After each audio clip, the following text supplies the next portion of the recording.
Here's a hard truth. Most construction profit leaks happen before you even start the job. If you want to protect your bottom line, you need to master these 5 areas of estimating. Let's break them down step by step so you never have to work for free again.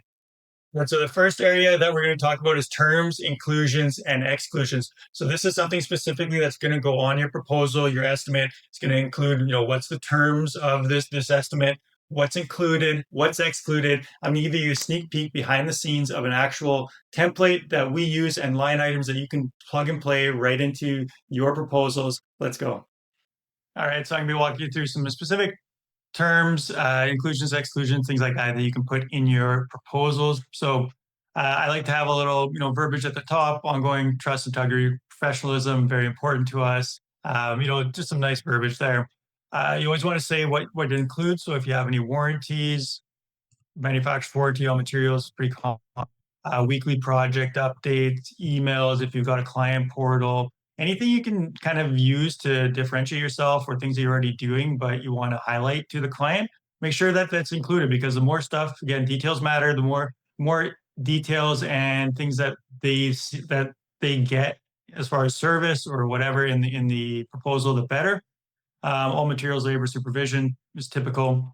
Any qualifications. So if you have certain licenses, if you want awards, if you certifications, your liability insurance, if you have a WorkSafe, if you're registered with WorkSafe or workers' comp or whatever, put it in there. Exclusions. So some common ones are any environmental issues, so asbestos, mold, rot, etc., etc. Structural issues from original build or previous renovations. If if the foundation is crap, it's not your issue, right? I mean, you'll fix it, but it's going to cost extra money. Any city service upgrades. So if they need to upgrade their sewer or water or whatever for the city because you've triggered some sort of threshold with a remodel, or if you're building a new home or something like that, and those aren't included, then you want to specify that specifically, as well as building permits. Typically speaking, I don't include building permits on a proposal. That's just an expense that would either get paid by the client or forwarded to the client. And you don't want to include a whole bunch of stuff in your estimate that's not really tied to it, where it's going to make the budget look larger than it needs to be. So have your exclusions in there. Terms and conditions. 30 days is typical for it being valid. If it's beyond that, obviously you may have to adjust the pricing. Allowances include taxes. Cost over allowances will be additional. So with a rough budget, you're just kind of working off a lot of allowances because you don't want to go through the whole selection process if the project's not feasible. Later, when you go into a drill down and more detailed type budget, that's when you will have less allowances and have specific, supplier costs for selections. Any changes or alterations, change in scope of work, things like that. Materials purchased. So if you've ever had this with a client where you bought a bunch of materials, and of course there's always extra because you're going to account for waste and things like that, and the client's asking, like, can I keep those 2x4s? Can I keep those 5 extra boxes of flooring or what have you? Like maybe leave 1 extra box of flooring on site so they can match it later, but extra material gets returned, and it's not the client's material. It is you as the contractor, it's your material, and same as subcontractors. So just specifying that. Deposit, what to expect as far as, how much deposit are you going to need before the project gets started? Final invoice, how that works, over to accounts, unless, but of course, when you actually have like your construction contract and you move into the construction stage, you're going to have like a lot more details and stipulations and all those things, but it's good to have at least the basics on a proposal so that the client knows what the terms, what the conditions are, include, exclude, all that kind of stuff, right? And then just a little thank you at the end. So that's about all there is to it. For this, of course, you can have a lot more. And what you want to do is if you ever had an issue on a project that's come up and it's been a really big discrepancy, maybe that should set off light bulbs that maybe I should put something stipulated in my either the contract or the terms and conditions on the proposal so that it's more clear from the beginning. And that's how you can kind of build a really robust and a really good proposal that's going to protect you in the long run. And just be really clear with the client as far as what's all included, what's not included, and the terms. All right, number two here is details matter. If you've got two different proposals, yours and your competitors, and you have more details, even if the line items are the same, the pricing is the same, the client's going to be more inclined to go with you because details help provide trust. It makes you look professional, and it also outlines and protects you of more stuff because there's less ambiguity as well as just less variance, and it gives you a much more professional manner. So if you want a high level template for estimating that has a lot of detail on what I'm talking about, check out the links in the description below. We've got free estimating template stack that you can go and download for yourself, use, copy, and modify whatever you like. So go click the links below and go get that for yourself now. So number three to protecting your profits in an estimate is risks. You need to be very clear what are the risks and account for them. And you also want to be, I would put risks specifically on actual estimates or proposals so the client can see them.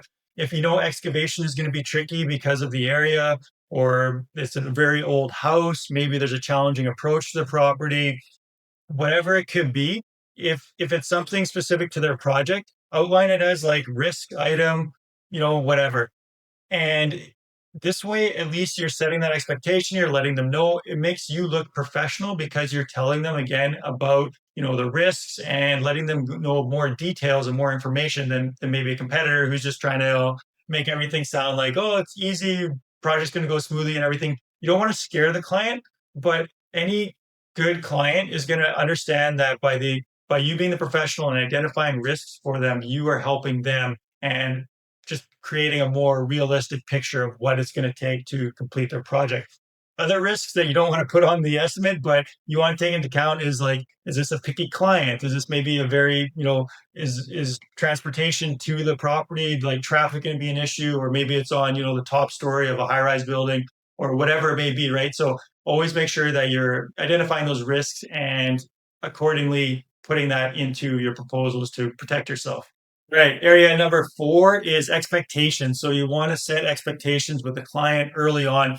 This is not expectations as far as necessarily like the building part of that you'll get to more later in the pre-construction, area, or even as before you start the project. These expectations are expectations on, accuracy of the bid. If you're providing just a rough budget, let them know this is, within 5 to 10%. If they are starting the project or you're in pre-construction, you can let them know, hey, this is going to be the cost. We suggest that you have financing available or money available for maybe an additional 5% as contingency, because with any build, there's things that may come up. Not that we plan to go over budget, obviously, but just knowing construction, there's things that can come up that it's good to have some extra money for. Anything from the pre-construction service agreement. So if you have that in your process, let the client know this is a rough budget. The next step is to have a pre-construction service agreement signed before we move into the drill down budgeting or whatever. So just always be setting expectations and letting the client know what's coming next. And this will help protect you. All right, number five, before you get started on a project, you want to verify. Verifying is very important. So things you want to verify with exploratory demo. So this could be opening up a wall, just doing a small patch or whatever afterwards. But if there's some structural issues or cracks, or maybe there's potential that there's been water damage and there's mold, things like that, you definitely want to do a little exploratory demo if you need to before you start the project so that you can identify those additional issues with the job and let the client know that to expect that we may have to do some remediation for mold or get some asbestos testing. If you have to do asbestos remediation, that could be tens of thousands of dollars additional for their project. And you want to know that before you're going in so that you can account for it before it becomes an issue and you got to stop production and get all this stuff done in the meantime. Other things could be geotechnical, so getting some geotechnical testing for maybe a property, or if you're doing some foundation work on a remodel, a new home build, whatever it may be. but you want to verify ahead of time. So now that you know how to protect yourself on a proposal and going into a project, you're going to want to check out this next video on how to create high value, high converting proposals, what to have on your proposal so that it's easier to sell. It sets you above the competition. So go check out this next video on proposals.